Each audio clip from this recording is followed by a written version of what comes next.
Abandoned in the rain with a baby in her arms, she finds shelter where she least expected. But a forgotten detail could turn everything upside down. The March rain in Portland showed no mercy. It fell heavy and constant on the corrugated metal roofs of Hope Valley, transforming the cobblestone streets into small muddy rivers that snaked between the brick houses. Michael Davis closed the hood of the blue Ford he'd been fixing all afternoon, wiped his hands on the dirty rag he always carried in his pocket, and sighed. Another day was ending at the small garage that operated out of his home's carport. The tools scattered across the improvised workbench told the story of a man who had learned to survive with his own hands, turning mechanical problems into solutions that paid the bills at the end of the month. From the backyard, he heard Danny's high-pitched voice calling for him. The 3-year-old boy had woken up from his afternoon nap and, as always, was looking for his father with the loving insistence typical of his age. Michael smiled for the first time that day. That little voice gave meaning to everything: the late nights working, the weekends without rest, the sacrifices that a single father learned to make without questioning. "Coming, champ," he shouted back, storing the last tools in the wooden box he had built with his own hands. The garage wasn't much.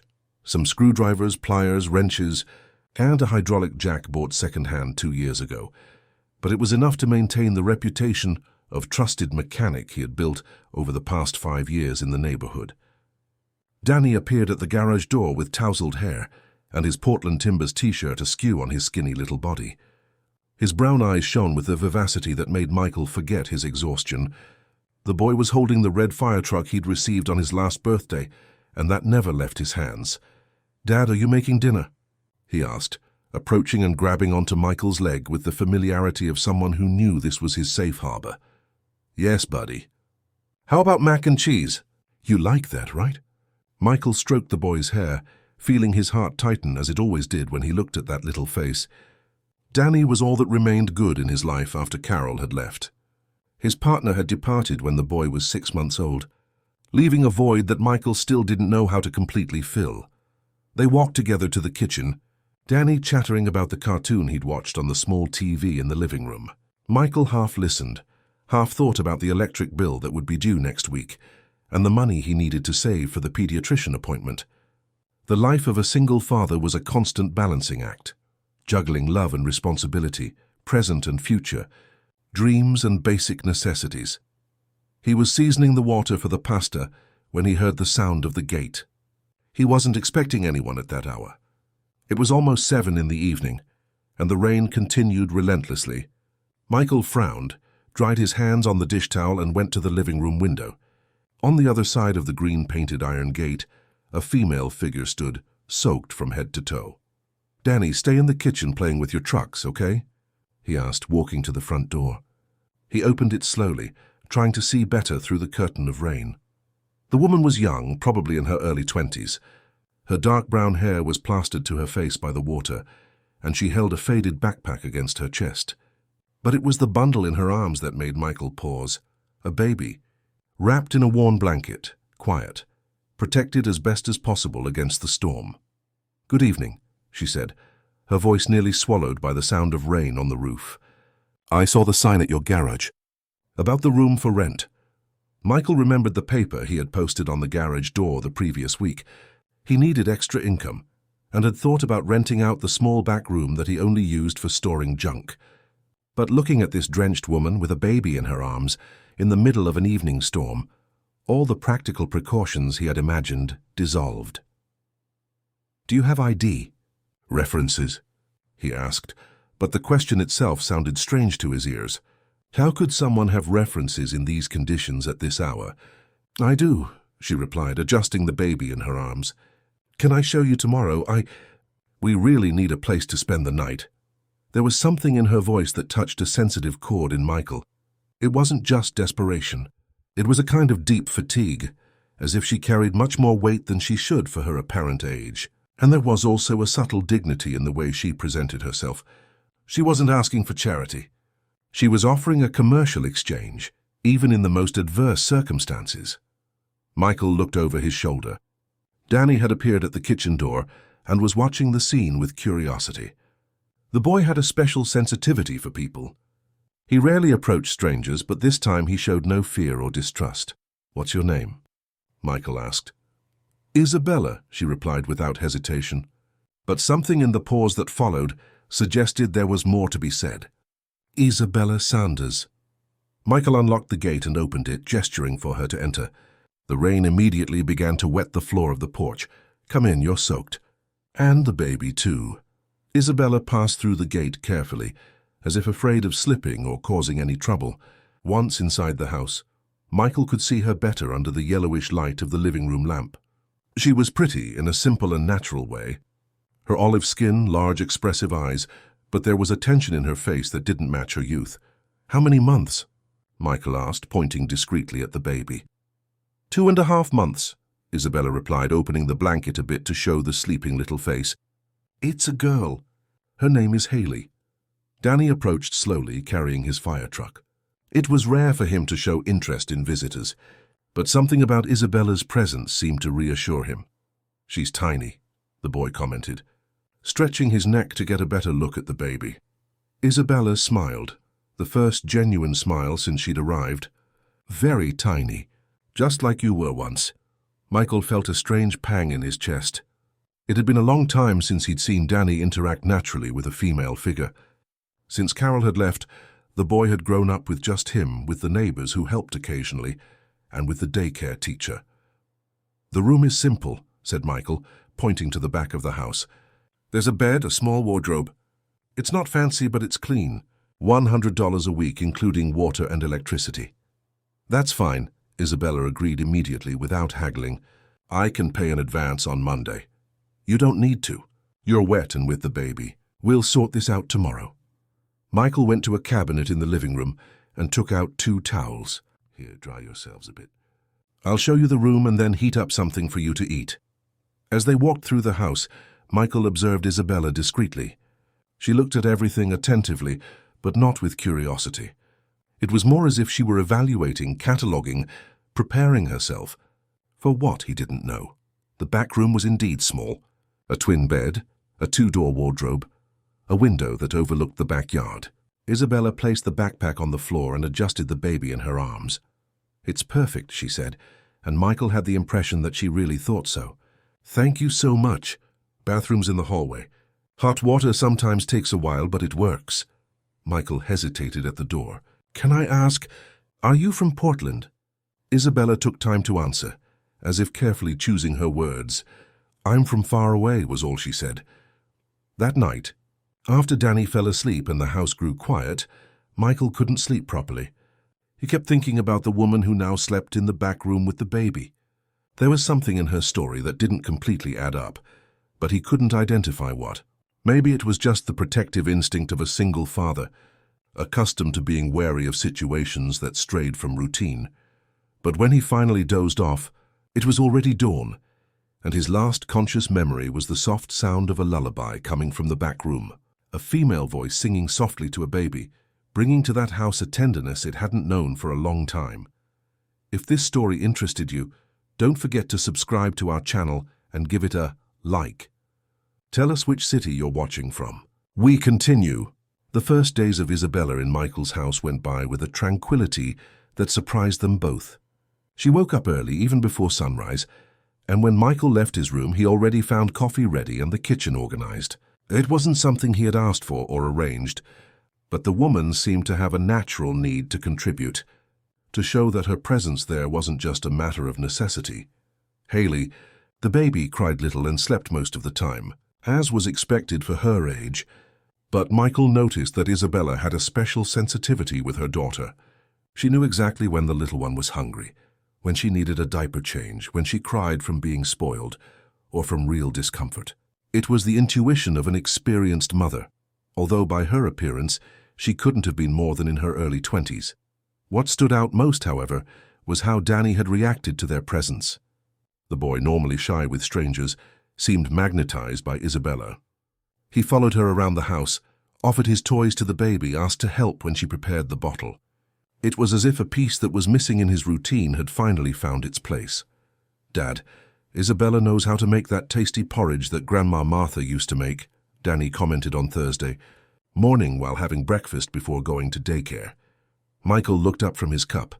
Grandma Martha had been their neighbor until she died the previous year, and she really did make a special porridge for Danny when the boy was sick. But how would Isabella know the recipe? What do you mean, champ? What porridge? That one with milk, brown sugar, and cinnamon. Just like it.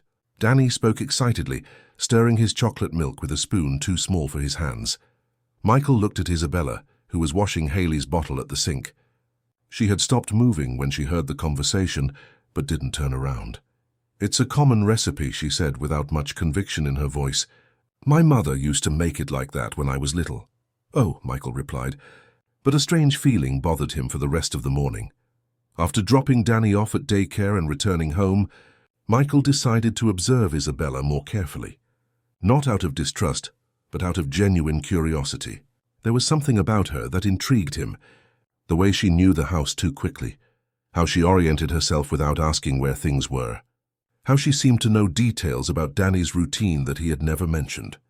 During the afternoon, while working on the engine of a VW bus that had stopped running the previous week, Michael heard Isabella talking to Haley in the backyard. She had laid out a blanket on the grass and placed the baby to get some sun as the pediatrician recommended. But they weren't random words that a mother usually says to a baby. They were structured phrases as if she were telling a story. That tree over there, Haley, is a cherry tree. When you grow up, you'll be able to eat the sweet cherries. And that window there is Danny's room. At night, he leaves a little light on because sometimes he's afraid of the dark. Michael stopped working. How did she know that Danny slept with a light on? He had never mentioned this, and the boy's room didn't face the backyard where she was. Was it just observation, or was there something more? When Danny returned from daycare, he brought with him a contagious excitement. The teacher had praised a drawing he had made of the family, and the boy couldn't stop talking about it. Dad, look how cool. Danny ran to Michael with the crumpled paper in his hand. I drew our new family. Michael took the drawing and felt his heart skip a beat. On the paper made with crayon there were 4 figures. A large man, certainly him, a smaller boy, Danny, a woman, Isabella, and a baby in her arms. They were all holding hands, smiling, under a yellow sun and some blue clouds. Very nice, champ. But why did you draw Isabella and Haley? Because they live with us now, Danny replied as if it were the most obvious thing in the world. Miss Jenny said family is who lives together and cares for each other. Michael looked at Isabella, who had approached to see the drawing. She was touched. He could see it in her eyes, but there was also something that seemed like melancholy, as if that display of affection was both a gift and a wound. It's beautiful, Danny, she said, caressing the boy's hair. Can I keep a copy? Sure. I'll make another one just like it tomorrow at school. That night, after the children were asleep, Michael and Isabella met in the kitchen. She was preparing the midnight bottle, and he had come down for water. It was the first time they had been alone since she arrived. Isabella, Michael began hesitantly, can I ask you something? She stopped what she was doing but didn't look at him directly. Of course. Have you lived in Portland before? The question was like a stone thrown into a calm lake. Michael saw the ripples form on Isabella's face before she could control her expression. Why do you ask? It's just that you seem to know some things about the city. About the region. As if you had been here before. Isabella finally turned to face him. There was something defensive in her posture, but also a deep sadness that Michael couldn't interpret. I passed through here a few times, a few years ago. For work? Something like that. The conversation died there. Michael realized he wouldn't get more information that night, and Isabella went upstairs to her room carrying the bottle, leaving behind a silence loaded with unasked questions. On Friday, something happened that definitively shook Michael's suspicions. He was in the garage when he heard Danny crying in the backyard. It was a different cry, more acute, of pain. He ran to see what had happened and found the boy on the ground holding his scraped knee after tripping over the garden hose. Before Michael could reach his son, Isabella was already there. She had appeared as if she had flown, picked Danny up in her arms, and started consoling him with a familiarity that left Michael perplexed. Shh, my love, it's nothing serious, she said, rocking the boy gently. It's just a scratch. I'll clean it and it'll stop hurting quickly. Danny stopped crying almost immediately, cuddling in Isabella's arms as if that were the most natural place in the world. Michael stood still watching. It wasn't just the consoling. It was the way she held the boy, how she knew exactly the way he liked to be rocked, what words to use to calm him. "Where are the Band-Aids?" she asked without looking at Michael. "In the bathroom cabinet. First drawer." Isabella carried Danny into the house and Michael followed them. He saw her clean the wound with soap and water, dry it carefully, apply the Band-Aid and give a little kiss on top, exactly as he himself would do. "There, champ. Now you're good as new," she said, and Danny smiled, returning to play as if nothing had happened. But Michael couldn't forget the scene. There was something very intimate, very natural in the way Isabella had cared for Danny, as if she had done it before, many times before. That night, after everyone was asleep, Michael went to the backyard to smoke a cigarette, a habit he had drastically reduced since Danny was born, but still turned to in moments of stress. He was thinking about everything he had observed in the last few days when he saw a light in Isabella's room. It wasn't his intention to spy, but the window was slightly open, and he could hear her soft voice. She was talking to Haley, but again, they weren't random words. It was as if she were telling secrets, sharing deep thoughts with the baby who obviously couldn't understand. "I know it's confusing, my little one, but sometimes life takes turns we don't expect, and sometimes, to protect those we love, we need to hide some truths. But that doesn't mean the love isn't real." Michael put out his cigarette and went back inside, disturbed. Those words echoed in his mind for much of the night. What truths was Isabella hiding? And why did he have the growing sensation that these truths had a lot to do with him and Danny? On Saturday morning, while they were having coffee together, Michael decided to make another attempt to get to know better the woman who had become such an important presence in his son's life. "Isabella, do you have family? Anyone who might be worried about you?" She took her time to answer, distractedly stirring the sugar in her coffee. "Family is a complicated word," she said finally. "Sometimes those who share blood with us aren't the ones who care the most." "And Haley's father?" The question hit a sensitive point. Michael saw Isabella close up, as if a door had been abruptly shut. "He's not part of our lives." "I understand." Michael didn't insist, but he added this piece of information to the growing list of mysteries surrounding Isabella Sanders. Or was Sanders really her last name? Something in the back of his mind said no, but for now, Michael decided to just observe and wait. After all, whatever Isabella's secret was, one thing was certain. Her presence was bringing a new light to this house that had lived for a long time with just the company of two lonely hearts. 3 weeks had passed since Isabella's arrival, and the routine of the house had transformed in a way Michael had never imagined possible. Mornings began with the smell of fresh coffee and toasted bread. Danny woke up happier and more talkative, and even Haley seemed to have adapted perfectly to the environment. It was as if the pieces of a puzzle that Michael didn't even know was incomplete had finally found their places. But it was precisely this harmony that left him restless. Not that he didn't like the change, quite the contrary. For the first time since Carol's departure, Michael felt part of something that resembled a real family. The problem was that this feeling came accompanied by a persistent intuition that not everything was as it seemed. Isabella continued to be an enigmatic presence. She helped with everything, cared for Danny as if he were her own son, kept the house organized and never asked for anything beyond the basics. But there were moments when Michael caught her lost in thoughts, looking out the window with a melancholy expression that suggested longing for something or someone. Other times, when a letter arrived, or when a different car passed by the street, she would become tense, alert, as if expecting something bad. On Monday morning, Michael was fixing the lock on the gate when the mailman arrived. It was Mr. Joe, who had been delivering mail in the neighborhood for more than 15 years and knew all the residents by name. "Good morning, Michael. How's Danny?" "Good morning, Mr. Joe. Danny's great, growing like a weed." "That's good. Look, I have a letter for you, and there's one here that I think is for your new tenant." The mailman fumbled in his bag and took out a white envelope. "Isabella." "Morgan, that's her, right?" Michael felt as if lightning had struck right in front of him. Morgan, not Sanders, as she had said, Morgan. "Yes, that's her," he stammered, taking the mail. "Thank you, Mr. Joe. You're welcome. See you later." Michael stood on the sidewalk looking at the envelope. The sender was from a law firm in New York, Edward Norton, Corporate Law. The paper was high quality, elegant, nothing like the type of correspondence that normally arrived in that neighborhood. Morgan.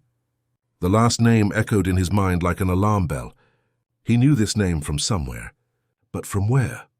He entered the house and found Isabella in the kitchen, preparing lunch while Haley slept in the stroller next to the stove. Danny was at the table drawing with his colored pencils. "A letter came for you," said Michael, extending the envelope. The effect was immediate. Isabella visibly paled. Her hands trembled slightly when she took the correspondence. She looked at the sender, and Michael saw something that looked like fear pass through her eyes. "Thank you," she whispered, quickly putting the envelope in her apron pocket. "Aren't you going to open it?" "Later." But Michael noticed that she couldn't concentrate on lunch anymore. She burned the rice, put too much salt in the beans, and when Danny asked if he could help, she didn't even answer. It was as if she had left herself, lost in thoughts that seemed to haunt her. In the afternoon, while Danny played in the backyard and Haley slept, Michael decided he couldn't stand the uncertainty anymore. He sat down next to Isabella on the living room couch. "Isabella, can I ask you something?" She looked at him, but there was a distance in her eyes that didn't exist before the letter arrived. "What? Why did you say your last name was Sanders?" The question hung in the air like cigarette smoke. Isabella looked away, stared at her own hands interlaced in her lap. "Sometimes we need to use other names." "Why?" "Because some names carry too much weight to be carried every day." Michael felt he was getting close to something important, but he also realized that pressuring her too much could make her shut down completely. "Is Morgan a name that's heavy like that?" Isabella raised her eyes to him, and Michael saw tears she was trying to hold back. "You wouldn't understand." "Try to explain it to me." "I can't." "Why not?" "Because if I tell you the truth, you'll want me to leave. And I can't leave now." Her voice broke on the last phrase, and Michael felt his heart tighten. Whatever Isabella's secret was, it was something that deeply hurt her. "Isabella, look at me." He waited until she raised her eyes again. "No matter what your story is, you have been a blessing in this house. For me, and especially for Danny. I won't ask you to leave because of a last name." But still she didn't tell him. She just nodded, wiped her eyes and went back to the kitchen, leaving Michael alone in the living room with even more questions than before. That night, after everyone went to sleep, Michael couldn't resist the curiosity. He turned on the old computer he had in his room and searched for Morgan Businessman, United States. What he found made his blood run cold. Richard Morgan, 62 years old, president of the Morgan Group, one of the largest construction companies in the country, estimated fortune of over $2 billion. Involved in various urban gentrification projects, real estate speculation, and, according to some reports, questionable methods to acquire land in areas of commercial interest. Michael continued searching, clicking link after link. He found photos of Richard Morgan at social events, inaugurations, gala dinners, a tall man with graying hair, always impeccably dressed, with the cold smile of someone who was used to getting what he wanted. And then, in an article about business succession published 2 years earlier, Michael found information that made his heart race. Richard Morgan has 2 children, Ryan, 35, who works in the financial area of the company, and Isabella, 24, who graduated in business administration from New York University. There she was. Isabella Morgan, not just any woman fleeing from a difficult past, but the daughter of one of the richest and most powerful men in America. Michael stayed awake until dawn, trying to process the information. What was the daughter of a billionaire doing living in his simple house in the outskirts of Portland? Why had she fled from a life of luxury to take refuge here? And why on earth did she seem to know Danny better than a stranger should? The next morning, Michael was making coffee when Isabella came down to the kitchen. She seemed to have slept little as well, her eyes swollen and red. "Michael, I need to tell you something," she said, her voice almost a whisper. "I know who you are," he said. Before she could continue, Isabella stopped in the middle of the kitchen as if she had been slapped. "You know? Isabella Morgan, daughter of Richard Morgan." She closed her eyes, took a deep breath as if preparing herself to receive a blow. "And now? Are you going to turn me over to him?" "Turn you over? Why would I do that?" "Because he's looking for me. And when he finds me, he'll force me to go back." "Go back where?" to be who he wants me to be, to marry whom he chooses, to live the life he planned for me. Michael approached her slowly, as if dealing with an injured animal. Isabella, why did you run away? Because I discovered that my entire life was a lie, that everything I believed about my family, about my future, about who I was just an act. And Haley, who is her father? Isabella opened her eyes and looked at him directly. There was pain there, but also a determination that Michael had never seen before. That's the most complicated part of the story, Michael. The part that will change everything between us. Tell me, Haley's father, when she paused, took a deep breath again. Haley's father doesn't want to know about her. Never did. And I need to protect her from him. Michael had the feeling there was something more, something she still wasn't saying. But before he could ask, Danny appeared in the kitchen, rubbing his sleepy eyes. Good morning, Dad. Good morning. Isabella. Good morning, sweetheart. They both replied at the same time, and for a moment, Michael forgot all the questions, all the suspicions, all the confusion. In that moment, they really looked like a family, but the feeling didn't last long. During breakfast, Michael couldn't stop thinking about the letter that had arrived. If Isabella was running away from her father, what did that lawyer from New York want? And why did he have the growing impression that there was much more to this story than she was telling? The answer would come sooner than he imagined. If this story interested you, don't forget to subscribe to our channel and give it a like. Tell us which city you're watching from. We continue. Edward Norton arrived on a Thursday afternoon when the sun was already beginning to set behind the rooftops of Hope Valley. Michael was in the garage finishing an oil change on a Volkswagen when he saw the silver Honda Civic park in front of the gate. The car stood out completely from the neighborhood scenery. Too clean, too new, too expensive. The man who got out of the vehicle had the posture of someone who was used to being heard without having to raise his voice. Impeccable navy blue suit, discreet tie, dress shoes that shone even in the dim afternoon light. He must have been around 50, gray hair combed with gel, glasses with gold frames. Good afternoon. I'm looking for Mr. Michael Davis. Michael wiped his hands on a rag and approached the gate, suspicious. Visitors like this didn't appear in Hope Valley to talk about mechanics. That's me. How can I help you? My name is Edward Norton. I'm a lawyer. The man handed him a business card. I've come to talk about Ms. Isabella Morgan. Michael felt his stomach tighten. This was the moment he had been dreading since he discovered Isabella's true identity. She's not home. He lied, although he knew that Isabella was in the kitchen preparing Danny's snack.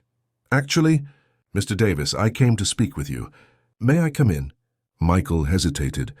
From the backyard he could hear Danny's voice playing, and occasionally Haley's soft cry. His house, which until a few minutes ago had seemed a safe refuge, suddenly felt exposed, vulnerable. What is this about? It's about the delicate situation in which you all find yourselves. I believe it would be better if we talked in private. Michael opened the gate and led the lawyer to the garage.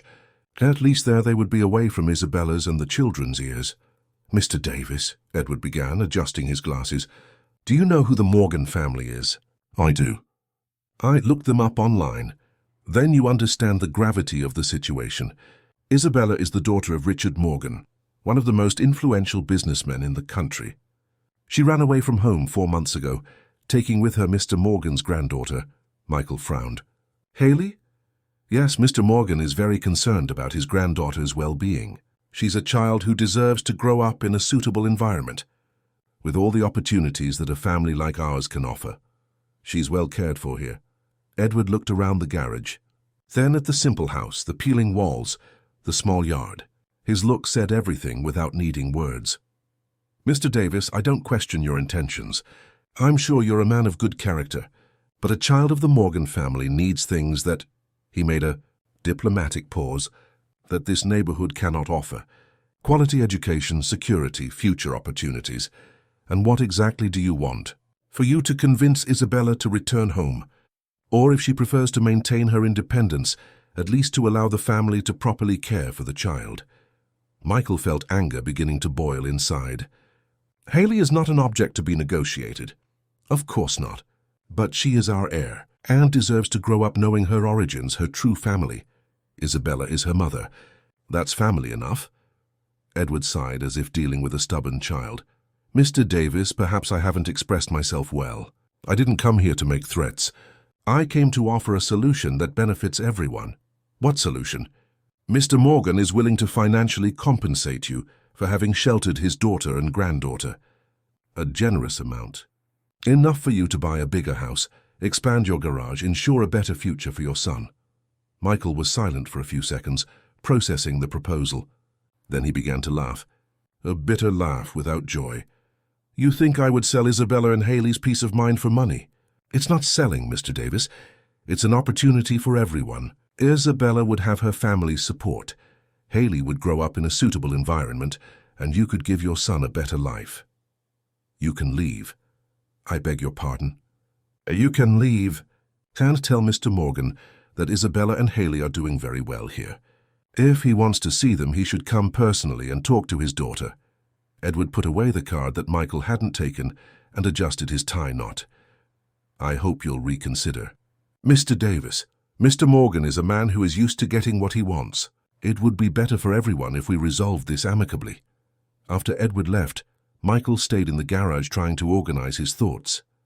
It wasn't a direct threat, but there was something in the way the lawyer had spoken that left him uneasy. Richard Morgan didn't seem to be the type of man who would accept no as a definitive answer. He went into the house and found Isabella in the kitchen washing dishes. Danny was watching cartoons in the living room, and Haley was sleeping in the stroller. Isabella, we need to talk. She turned around, and Michael saw in her eyes that she already knew. He came, didn't he? The lawyer, Edward Norton. Isabella dried her hands on the dish towel and leaned against the sink as if she needed support. What did he say? That your father wants you back, and wants Haley. And you? What did you answer? I told him to leave. Isabella closed her eyes and sighed, a mixture of relief and fatigue. Michael, you don't understand what you've done. My father doesn't give up easily, now that he knows where I am. Isabella, tell me something. Why does your father want Haley so badly? Is it just because she's his granddaughter? The question hung in the air.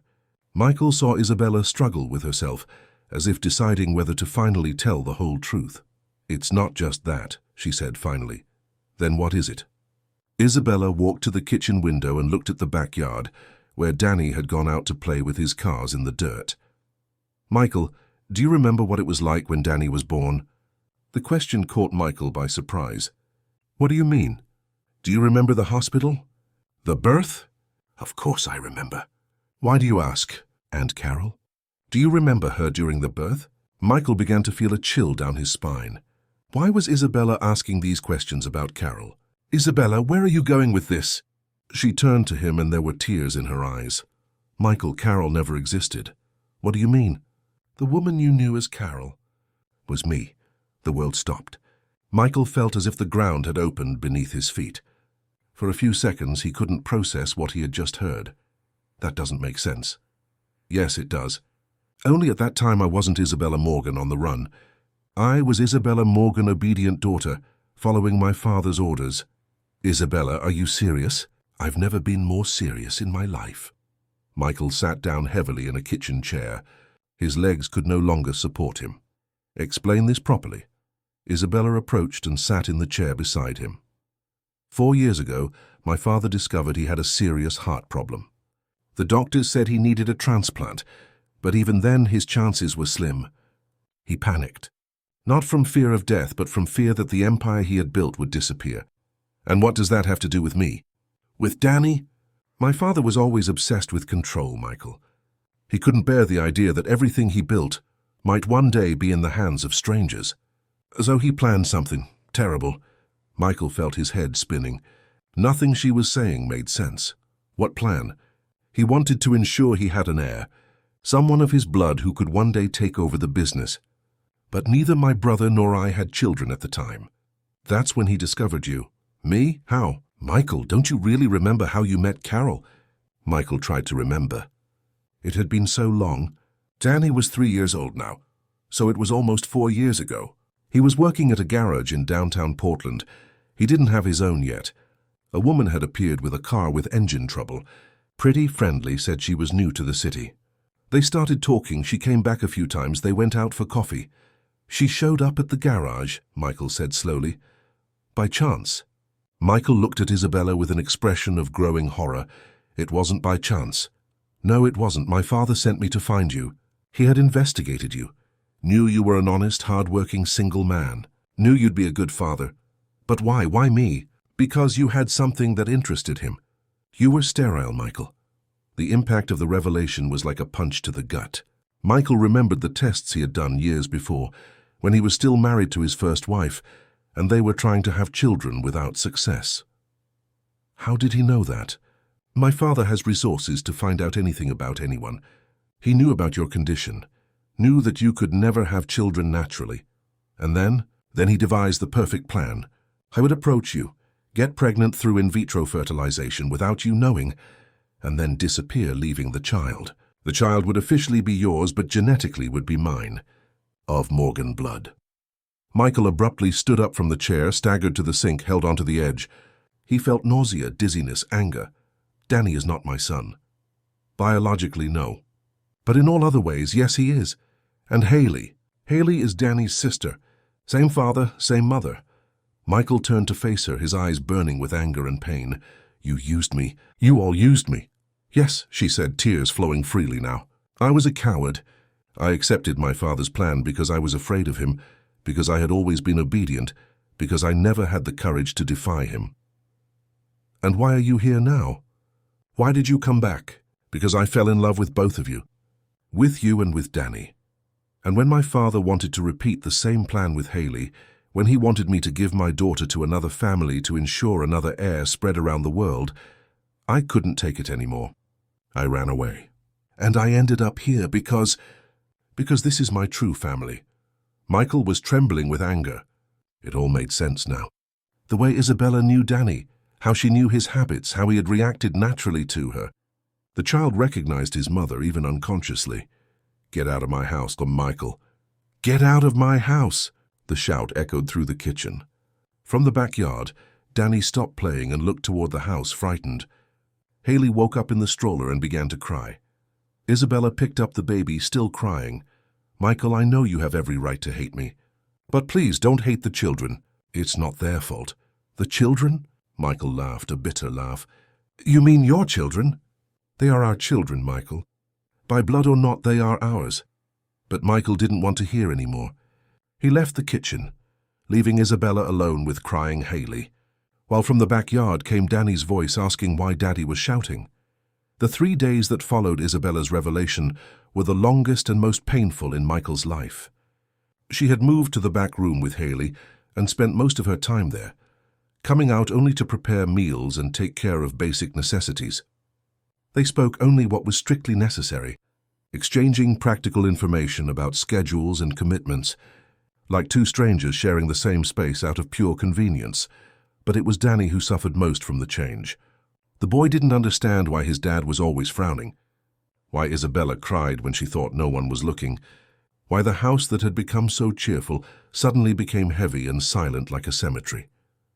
Dad, is Isabella sad because I did something wrong? Danny asked on Sunday morning, as they had breakfast at a table that seemed too big for just the two of them. Michael felt his heart tighten.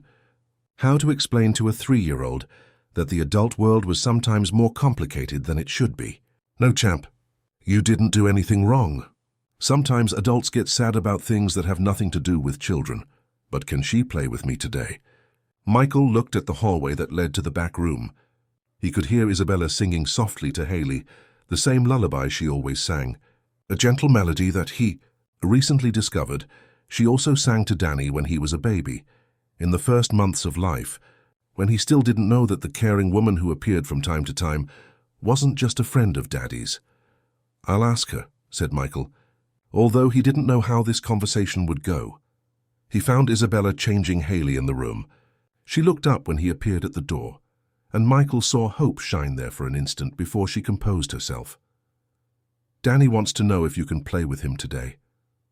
I can, of course, if you allow it. Isabella, Michael began and stopped. There were so many things he wanted to say, so many questions he wanted to ask, so much anger and pain mixed together that he didn't know where to start. He misses you. I miss him too. And you. Michael looked away. It was easier to maintain the anger when he wasn't looking directly at her. How did you manage? All these years, how did you manage to stay away? Isabella finished changing Haley and picked her up before answering. I didn't manage. I came here sometimes from afar.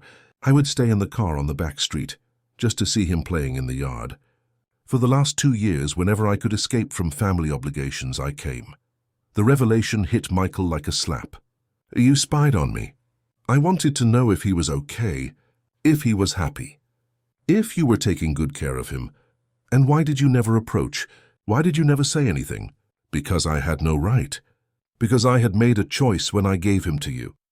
And because, she paused, adjusting Haley better in her arms, because my father made it clear that if I tried any kind of contact, he would destroy your life. And Danny's life.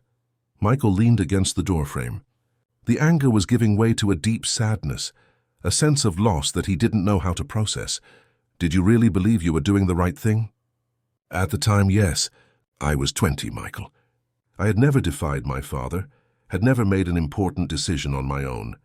He told me that you would be a better father than I could be a mother, that Danny would have a simpler and happier life with you than having to grow up under the pressure of being a Morgan heir. And now, what changed?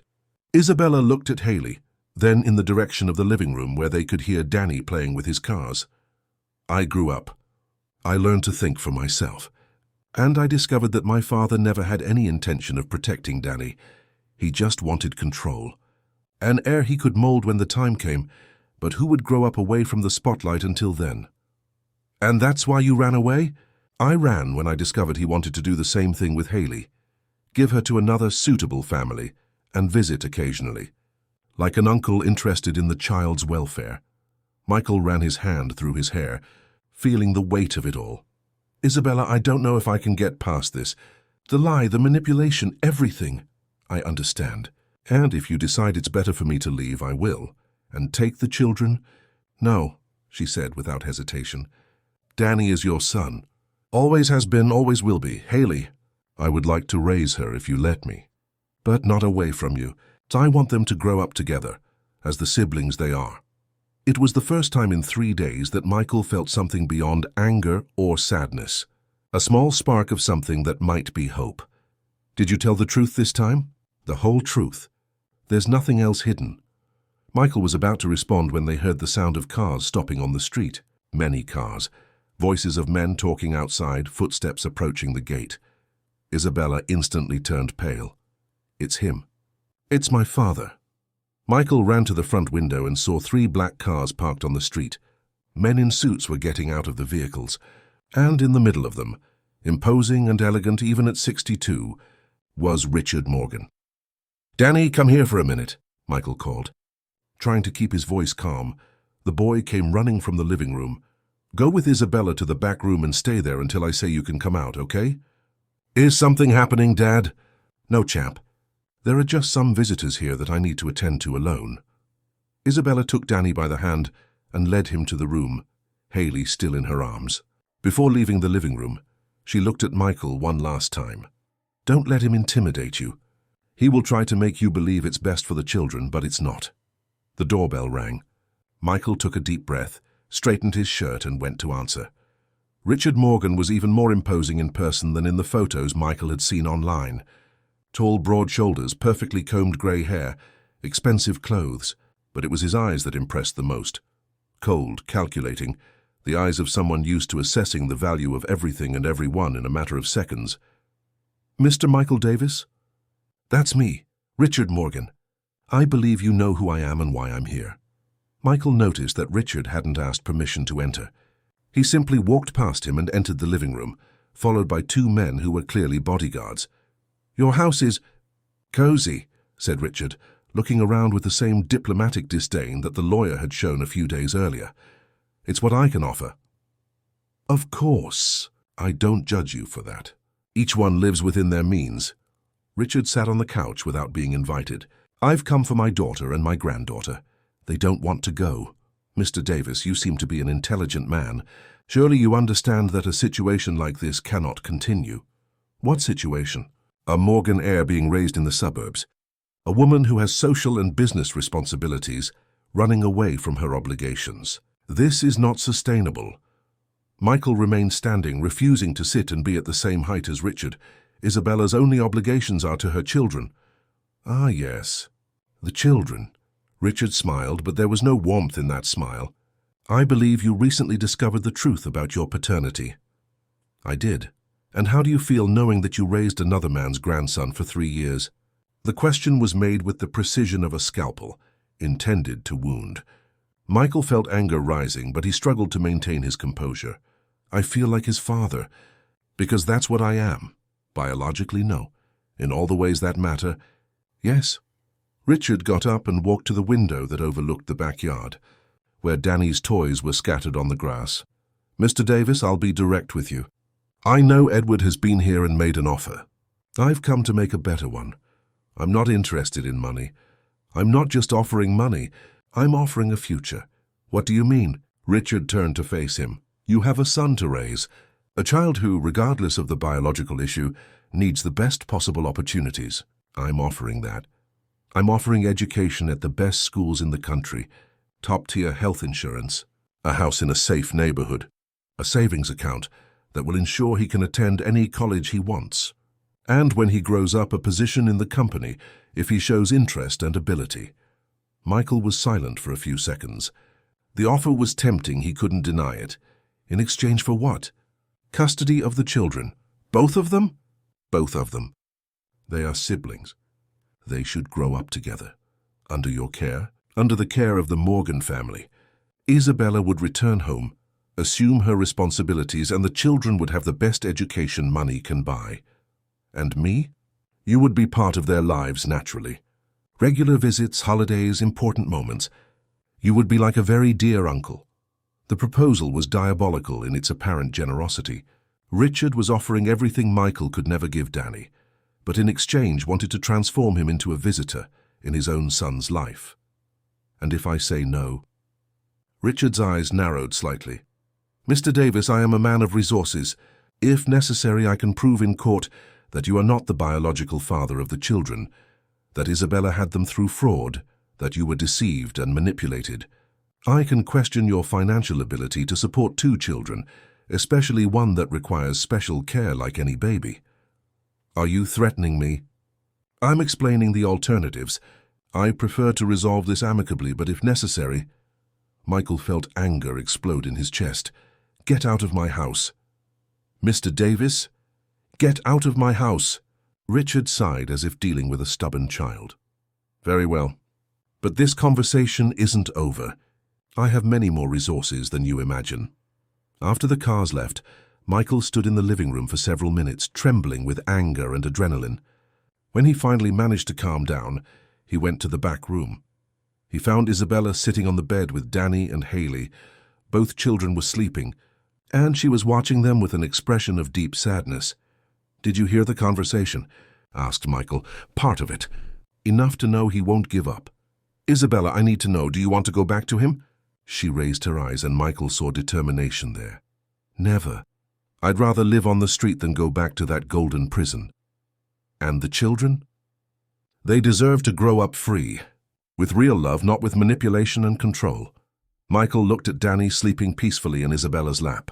His son. It didn't matter about DNA, it didn't matter how he had come to be there. That child was his responsibility, his love, his life.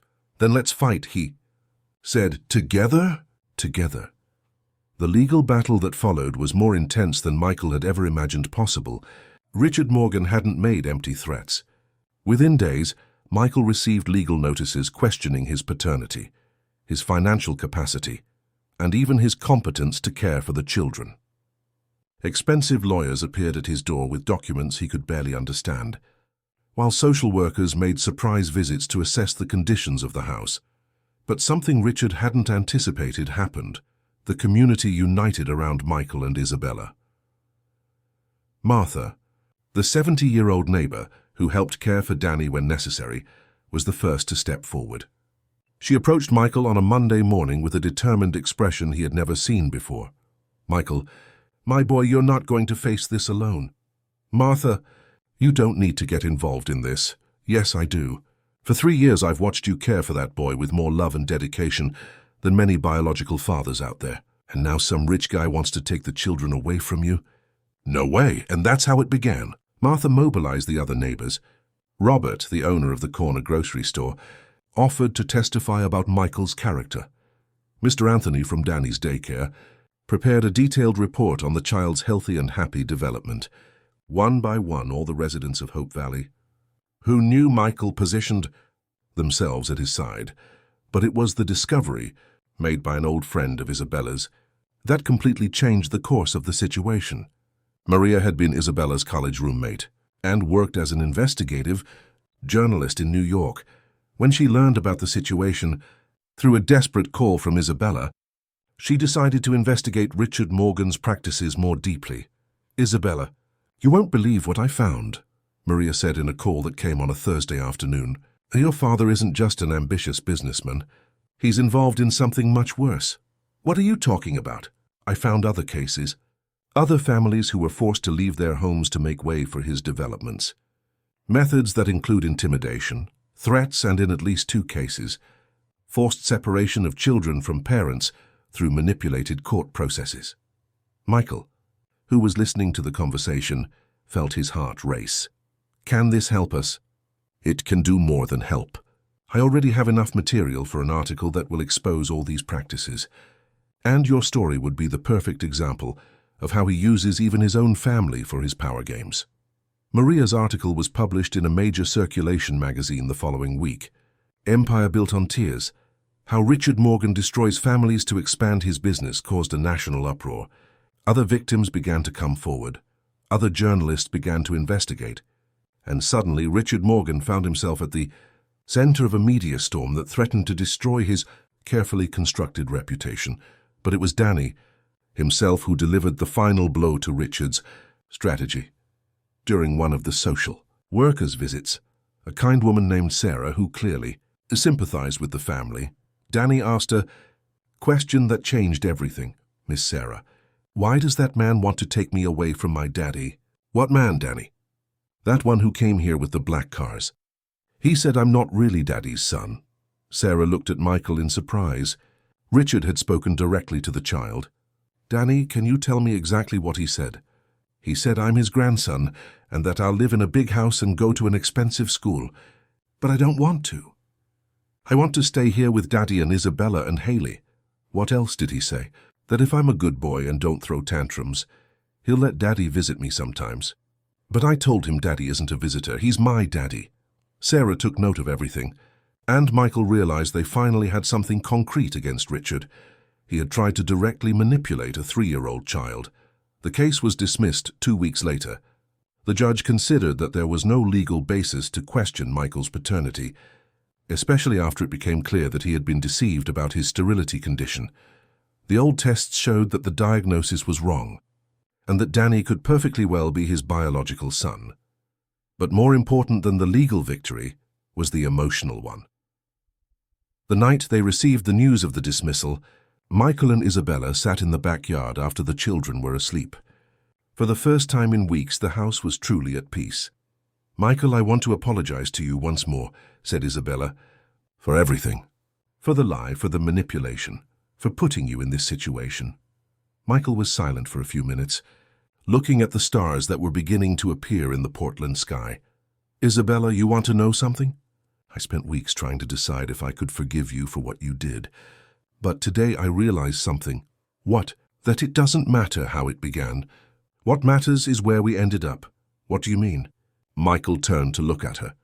"You gave me the most precious gift of my life, Danny. And then you came back and completed our family with Haley. It doesn't matter that it was through deception at the beginning. The love that grew here between the 4 of us is real." Isabella began to cry, but this time they were tears of relief and happiness. "Are you saying you forgive me?" "I'm saying that I love you. You, Danny, Haley, you are my family.